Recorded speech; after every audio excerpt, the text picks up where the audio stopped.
വിശേഷം? എല്ലാവരും സുഖമായിട്ടിരിക്കാന്ന് വിശ്വസിക്കുന്നു. ഞങ്ങളിവിടെ സുഖമായിട്ടിരിക്കുന്നു കേട്ടോ. ഞങ്ങൾ കുറച്ച് ദിവസമായിട്ട് പ്ലാൻ ചെയ്യുന്നുണ്ട് താജ്മഹലൊക്കെ ഒന്ന് കാണാൻ പോകണമെന്ന്. മുമ്പ് പോയിട്ടുണ്ടെങ്കിലും അന്ന് നല്ല ഫോട്ടോസ് ഒന്നും എടുക്കാൻ പറ്റിയിട്ടുണ്ടായിരുന്നില്ല. എല്ലാവരുടെ അടുത്തും ചെറിയ ചെറിയ കുട്ടികളായിരുന്നു കേട്ടോ. ഇപ്പൊ കുട്ടികളൊക്കെ ഒന്ന് വലുതായത് കാരണം സുഖമായിട്ട് കറങ്ങി വരാം എന്നാണ് ഞങ്ങൾ വിചാരിക്കുന്നത്. ഈ ഞങ്ങൾ എന്ന് പറഞ്ഞിട്ടുണ്ടെങ്കിൽ ഞാനും അരുണേട്ടനും ഞങ്ങളുടെ ഫ്രണ്ട്സ് ആയിട്ടുള്ള ദയും രാംലാലേട്ടനും. അപ്പൊ ഞങ്ങളൊരു 10-10:30 ആയ സമയത്ത് ക്യാമ്പിൽ നിന്ന് പുറത്തിറങ്ങി കേട്ടോ.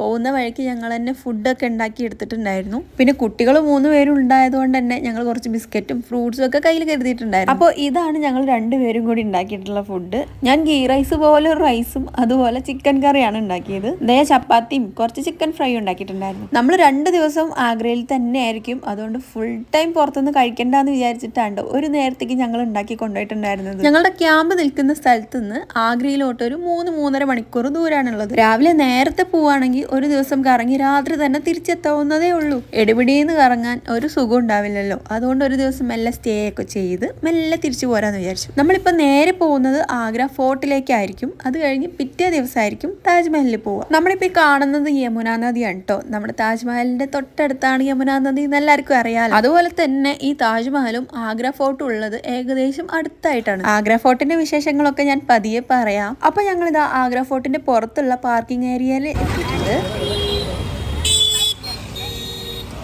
ഞങ്ങൾ പോയത് ഒരു ചൊവ്വാഴ്ചയായിരുന്നു. വർക്കിംഗ് ഡേ ആണെങ്കിലും ഇവിടെയൊക്കെ നല്ല തിരക്കുണ്ടായിരുന്നു കേട്ടോ. അപ്പോൾ ഇതാണ് ആഗ്ര ഫോർട്ട്. അപ്പോൾ ഇനി ആഗ്ര ഫോർട്ട് എങ്ങനെ ഉണ്ടായി എന്നൊക്കെയുള്ള ചരിത്രം കുറച്ച് നോക്കിയാലോ. ഇത് പണി കഴിപ്പിച്ചിട്ടുള്ളത് അക്ബർ ചക്രവർത്തിയാണ് കേട്ടോ.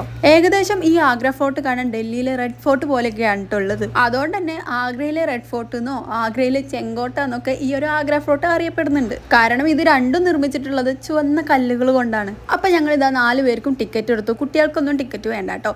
ഒരാൾക്ക് 40 രൂപയോ മറ്റോ ആണ് വരുന്നത്. പിന്നെ ഒരു കാര്യം പറയാൻ വിട്ടുപോയി. നമ്മൾ ഇതിന്റെ ഉള്ളിലേക്ക് കയറുമ്പോൾ ചെറിയ രീതിയിലൊരു ചെക്കിംഗ് ഒക്കെ ഉണ്ട് കേട്ടോ. നമ്മുടെ ബോഡിയും നമ്മുടെ ബാഗിൽ എന്തൊക്കെയാ ഉള്ളത് എന്നൊക്കെ ഒന്ന് ചെക്ക് ചെയ്യും. അതുപോലെ തന്നെ നമ്മുടെ ബാഗിന്റെ ഉള്ളിൽ ഫുഡ് ഐറ്റംസ് ഒന്നും തന്നെ ഉണ്ടാവാൻ പാടില്ല. വാട്ടർ ബോട്ടിൽ മാത്രമേ കയറ്റാൻ പാടുള്ളൂ. ഒരു മിഠായി പോലും ഇവരുള്ളിൽ കയറ്റില്ല കേട്ടോ.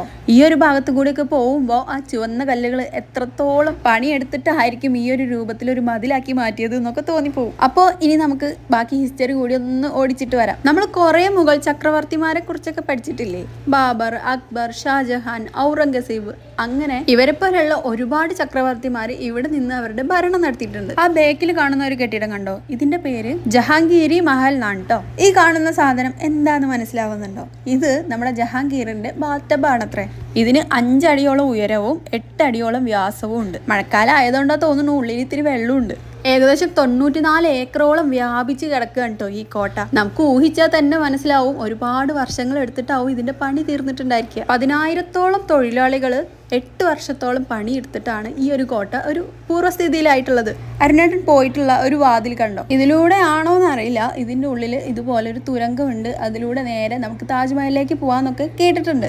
ഇപ്പൊ നമ്മൾ കാണുന്നത് ഒരു നടുമുറ്റം പോലെയുള്ള ഒരു ഭാഗമാണ് കേട്ടോ. ഡാൻസിങ് കോർട്ട്യാർഡ് എന്നാണ് ഈ ഒരു ഭാഗത്തിന്റെ പേര്. പണ്ട് കൊട്ടാരത്തിലെ നർത്തകിമാരൊക്കെ ഇവിടെ നിന്നാണ് അത്ര ഡാൻസ് ഒക്കെ കളിച്ചിട്ടുണ്ടായിരുന്നത്. ഈ കാണുന്നത് ഫോർട്ടിലെ ഒരു ഫൗണ്ടെയിൻ ആണെന്ന് തോന്നുന്നു കേട്ടോ. കണ്ടപ്പോ എന്താന്ന് മനസ്സിലായില്ല. ഗൂഗിളിൽ നോക്കിയപ്പോ ഫൗണ്ടെയിൻ ആണ് കണ്ടത്. ഈ ഒരു ഭാഗത്ത് ഒരുപാട് ജനൽ പോലത്തെ കള്ളികളുണ്ട് കേട്ടോ. ഇവിടുന്ന് നോക്കിയിട്ടുണ്ടെങ്കിൽ താജ്മഹൽ ശരിക്കും കാണാൻ പറ്റും. ഇവിടെയൊക്കെ നിന്നിട്ട് ഞങ്ങൾ ഒരുപാട് ഫോട്ടോസും വീഡിയോസും ഒക്കെ എടുത്തിട്ടുണ്ടായിരുന്നു കേട്ടോ. ഈ വീഡിയോയിൽ കാണുമ്പോൾ എത്രത്തോളം ഭംഗിയിലാണെന്ന് നിങ്ങൾക്ക് കാണാൻ പറ്റുന്നതെന്ന് അറിയില്ല. പക്ഷെ നേരിട്ട് കാണാൻ നല്ല ഭംഗിയാട്ടോ. ഞാൻ ആദ്യം പറഞ്ഞല്ലോ അക്ബറാണ് ഈ ഒരു കോട്ട നിർമ്മിച്ചിട്ടുള്ളത് എന്ന്. ഈ അക്ബറിന്റെ ചെറുമകനാണ് നമ്മുടെ ഷാജഹാൻ. ഈ ഷാജഹാൻ ഈ ഒരു കോട്ട കുറെ പ്രാവശ്യം പുതുക്കി പണിതിട്ടുണ്ട്. പക്ഷെ ഷാജഹാൻ ഉണ്ടാക്കിയിട്ടുള്ള കെട്ടിടങ്ങളെല്ലാം നമ്മുടെ താജ്മഹൽ നിർമ്മിച്ച പോലത്തെ വെള്ള മാർബിൾ കൊണ്ടാണ് നിർമ്മിച്ചിട്ടുള്ളത്. ഈ കെട്ടിടങ്ങളിലൊക്കെ സ്വർണം കൊണ്ടും അതുപോലെ വിലപിടിപ്പുള്ള കല്ലുകൾ കൊണ്ടൊക്കെ ഒരുപാട് പണികൾ ചെയ്തിട്ടുണ്ട് അത്ര. ഷാജഹാന്റെ മകനാണ് കേട്ടോ ഈ ഔറംഗസീബ്. ഈ ഔറംഗസീബ് ഷാജഹാനെ ജീവിതാന്ത്യത്തിൽ 8 വർഷത്തോളം തടവിലിട്ടു എന്നാ പറയുന്നത്.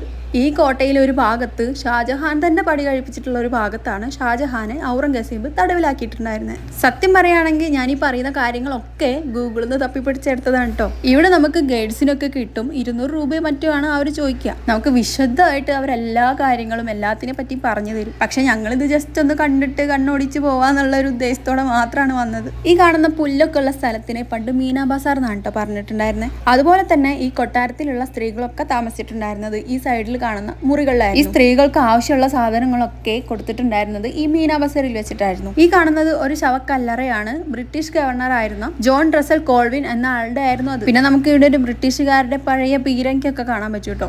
നമ്മളിപ്പോ ഈ കാണുന്നതാണ് ഷാജഹാനും മുംതാസും താമസിച്ചിട്ടുണ്ടായിരുന്ന അവരുടെ ബെഡ്റൂം. ഇവരുടെ ഈ ബെഡ്റൂമിന്റെ ചുമരിലൊക്കെ ഒരുപാട് വിലപിടിപ്പുള്ള രത്നങ്ങളൊക്കെ ഉണ്ടായിരുന്നത്രേ. പക്ഷെ ഇന്നതൊന്നും ആ ചുമരുകളിൽ ഇല്ലത്രേ. ബ്രിട്ടീഷുകാരുടെ കാലത്ത് ഇവർ അതൊക്കെ കവർന്നുകൊണ്ട് പോയി എന്നൊക്കെയാണ് പറയപ്പെടുന്നത്. അങ്ങനെ മണിക്കൂറുകളോളം ഞങ്ങൾ ആ ഭാഗത്തൊക്കെ ചുറ്റി കറങ്ങിയിട്ടതാ. ഞങ്ങൾ രാത്രി ആയപ്പോൾ റൂമൊക്കെ തെരഞ്ഞു പോയിട്ടുണ്ടായിരുന്നു. അങ്ങനെ ഞങ്ങളൊരു ഹോട്ടൽ കണ്ടുപിടിച്ചു. അവിടെ 2 റൂം എടുത്തു. അധികം തിരക്കൊന്നും ഇല്ലാത്തൊരു ഹോട്ടലായിരുന്നു. കരൺ വില്ലാസ് എന്നോ മറ്റോ ആയിരുന്നു പേര്. ആദ്യം മരുണേട്ടനും രാംലാലേട്ടനും കൂടി പോയിട്ട് റൂമൊക്കെ സെറ്റ് ആണോ എന്നൊക്കെ നോക്കി. പിന്നെ കുഴപ്പമില്ലാന്ന് കണ്ടപ്പോൾ ഞങ്ങൾ ഉള്ളിലേക്ക് വിളിച്ചു. അങ്ങനെ ഞങ്ങളിതാ ഞങ്ങളുടെ സാധന സാമഗ്രികളൊക്കെ കാറിൽ നിന്ന് എടുത്തിട്ട് റൂമിലേക്ക് പോവാൻ കേട്ടോ. ക്യാമ്പിൽ നിന്ന് രാവിലെ ഇറങ്ങിയിട്ട് വെയിലത്ത് കറങ്ങായിരുന്നല്ലോ. എല്ലാവരും നല്ലതായിട്ട് ക്ഷീണിച്ചിട്ടുണ്ടായിരുന്നു. മുടിയൊക്കെ പാറി പറന്ന് വേർത്ത് കുളിച്ച് ഒരുമാതിരി വല്ലാത്ത കോലായിട്ടുണ്ടായിരുന്നു. അപ്പോൾ ഇതാണ് ഞങ്ങളുടെ റൂം. അധികം ആർഭാടങ്ങളൊന്നും ഇല്ലാത്ത ഒരു സാധാരണ റൂമാണ് കേട്ടോ. കയറി ചെല്ലുമ്പോൾ തന്നെ വലിയ മോശമില്ലാത്തൊരു ബാത്റൂം, പിന്നെ ഒരു കട്ടില്, പിന്നെ TV, മിനി ഫ്രിഡ്ജും AC ഒക്കെ ഉണ്ടായിരുന്നു. ഒരു നോർമൽ റൂം. അങ്ങനെ ഫ്രഷ് ആയിട്ട് ഞങ്ങൾക്കൊരു പരിപാടി ഉണ്ടായിരുന്നു.